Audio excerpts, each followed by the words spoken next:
The Big Daddy, Boss 429, 1970. Not an understatement with Big Daddy. This is a top shelf Boss 429. Grabber blue with the white interior. Awesome color. 1 year only color. The white was only available in 1970. Only a 2-year run of the whole Boss 429 years. But 499 were built in 1970. And of course that Boss 429 engine we haven't really talked about. It was factory rated 375 horsepower.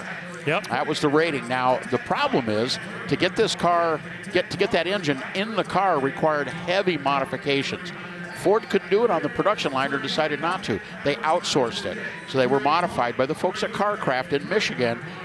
And they actually modified the car and installed those large engines really for one purpose. That was to make that engine legal for sanctioned auto racing.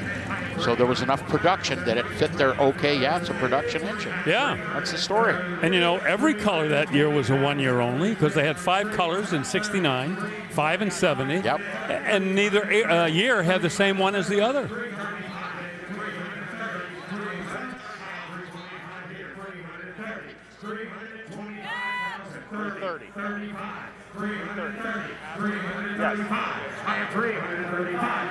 There we go. The reserve is off.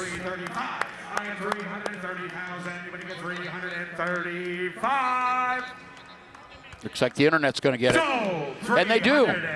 Heavy internet action here today, Scott. $330,000. 1965 Chevy Corvette fueling convertible. One of only 771 produced with fuel injected for 1965. It's equipped with matching numbers 320.